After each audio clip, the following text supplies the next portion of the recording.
Magandang araw po sa inyong lahat. Welcome sa aking channel na Mark TV, Mathematics Tutorial. So, in this video, we'll focus in adding and subtracting like and unlike fractions. Grade 8 Math Lesson.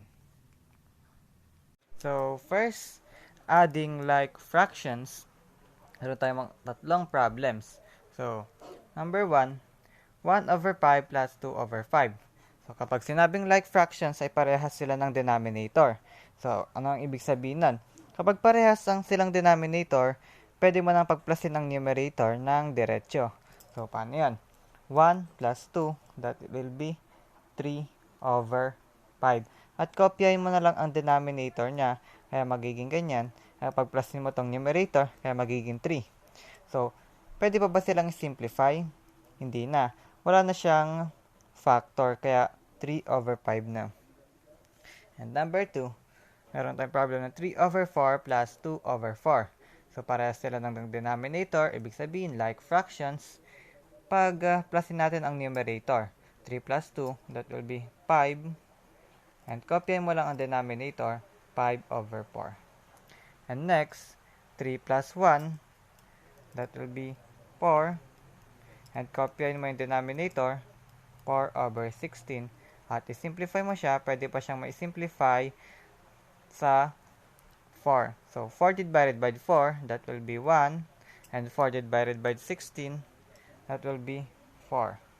So, the final answer is 1/4.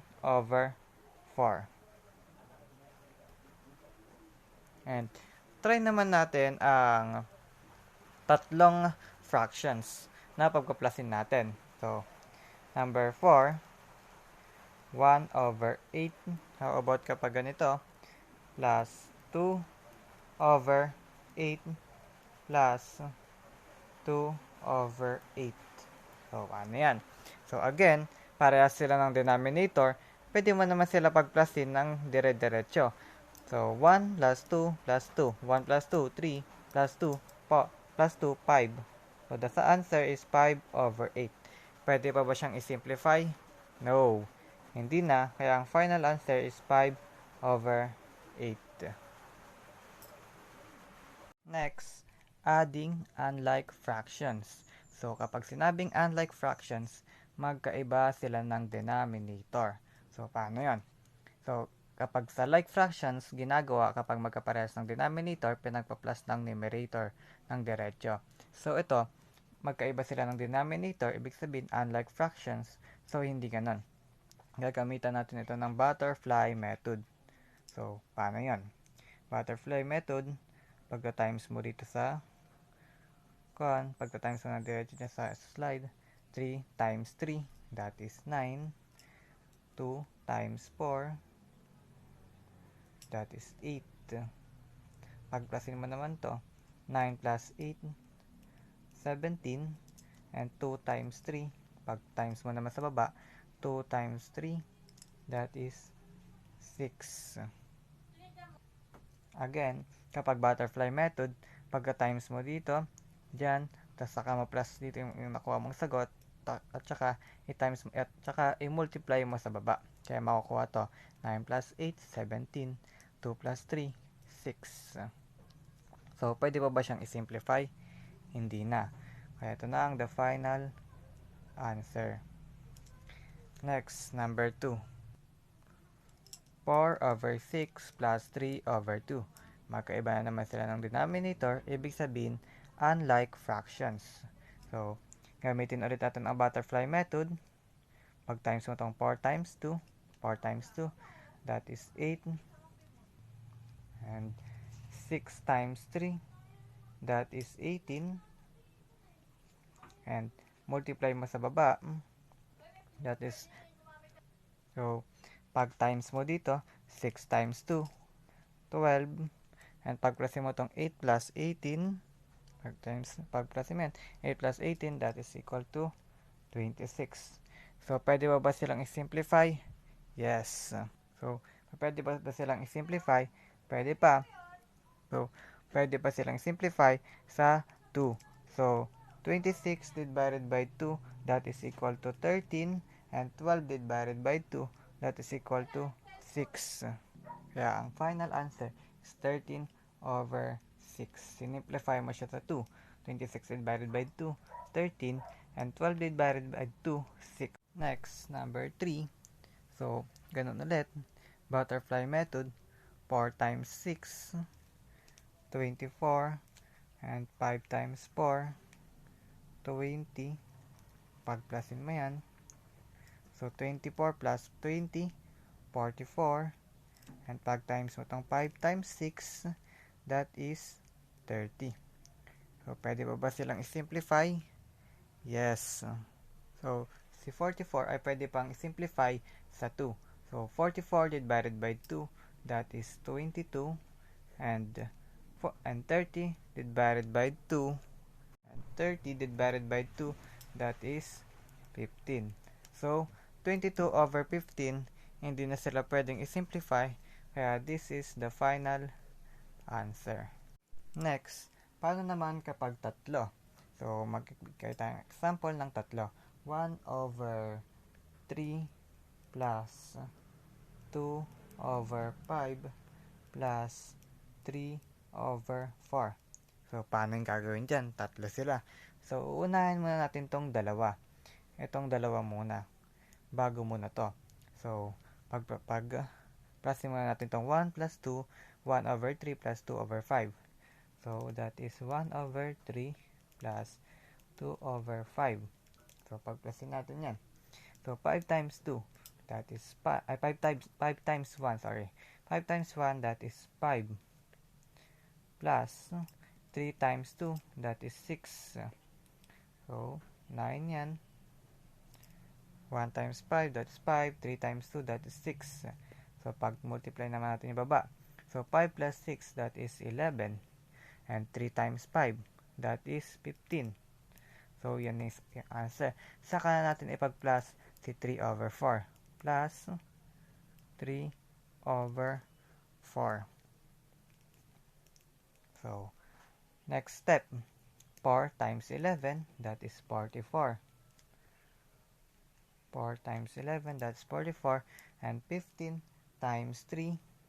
Next, 15 times 3, that is 45. Pagplasin mo yan. 44 plus 45, that will be 89. And 15 times 4, 15 times 4, that is 60. So, pwede ba silang i-simplify? Hindi na. Kaya ito ang final answer. 89 over 60. Next, subtracting like fractions. So, mag-subtract naman tayo ng mga like fractions ng same denominator. Sa additions, ganun lang rin. So, kapag same sila ng denominator, pwede mo na silang ipag-minusin ng diretso. 3 minus 2, that is 1 over 5.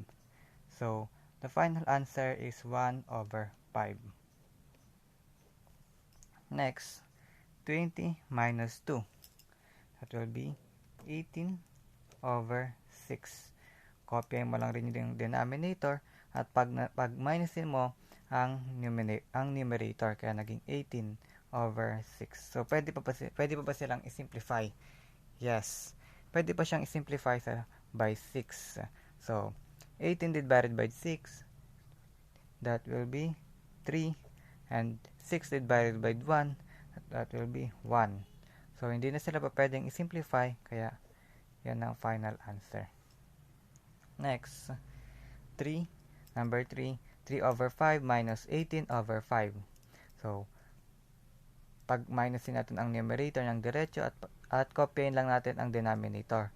So, 3 minus 18, that will be 15 and over 5. So, pwede pa silang i-simplify sa 5. So, 15 divided by 5, that will be 3. And 5 divided by 5, that will be 1. So, ang final answer is 3 over 1. So, next, mag-example tayo ng tatlong fractions.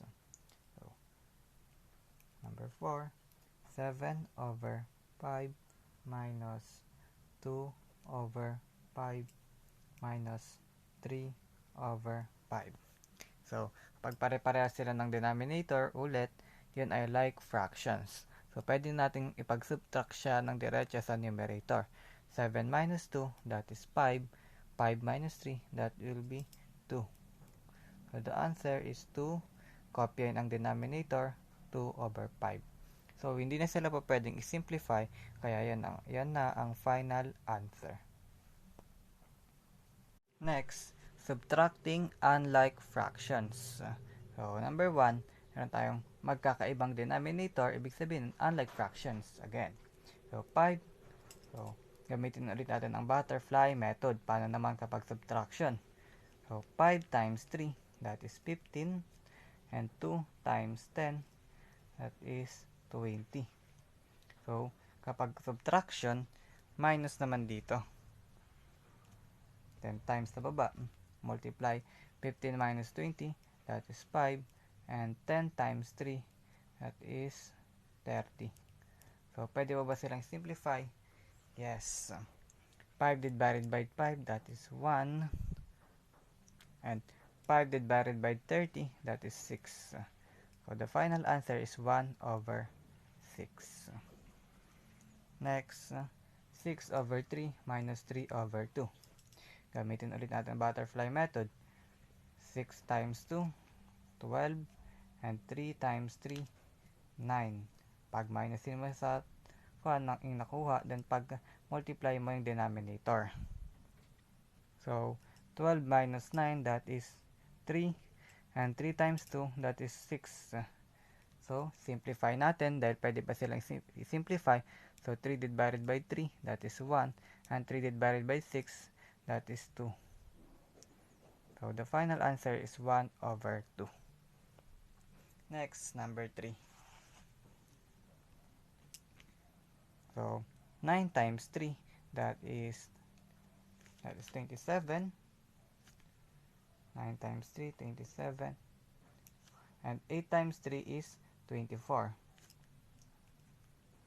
Pag minusin mo yung nakuwang sagot at pag multiplyin mo ang denominator. Multiply mo yung denominator. So 9 times 3, 27. And 8 times 3, 24. Minus mo yung nakuwang sagot. So 27 minus 24 is 3. And 8 times 3 be 24. So pwede ba silang i-simplify? So yes, pwede pa silang i-simplify by 3. So 3 divided by 1, that is 3 divided by 3, 3 divided by 3, that is 1, and 3 divided by 24, that is 8. So the final answer is 1 over 8. So next naman ay mag-example tayo ng tatlong fraction na pag-subtracting. So ganun ulit ang gagawin natin. Uunahin natin itong dalawa bago itong isa. So unahin muna natin itong pag-subtracting. So 6 over 2 minus 5 over 3. So butterfly method, 6 times 3, that is 18. 2 times 5, that is 10. Pag subtracting mo yung nakuwang sagot. So 6 times 3, that's 18. 2 times 10, 2 times 5, that is 10. So 18 minus 10, that is 8. And 2 times 3, that is 6. So saka natin ipag-subtract ang naiwan. Kunin natin tong 2 over 3. So 3 times 8, butterfly method ulit. 3 times 8, that is 24. And 6 times 2, that is 12. Pag subtracting natin ang nakuwang sagot, 24 minus 12, that is 12. And 6 times 3, that is 18. So, pwede pa ba siyang isimplify itong 12 over 18? Yes. Pwede natin siyang isimplify by 6. So 12 divided by 6, that is 2. And 18 divided by 6, that is 3. So the final answer is 2 over 3. So, yan ang sagot. So kung nagustuhan ninyo ang aking lesson at may natutunan kayo sa aking video, ay huwag nyo kalimutang mag-subscribe at i-like na rin ang video ito. Thank you sa panonood. Maraming salamat.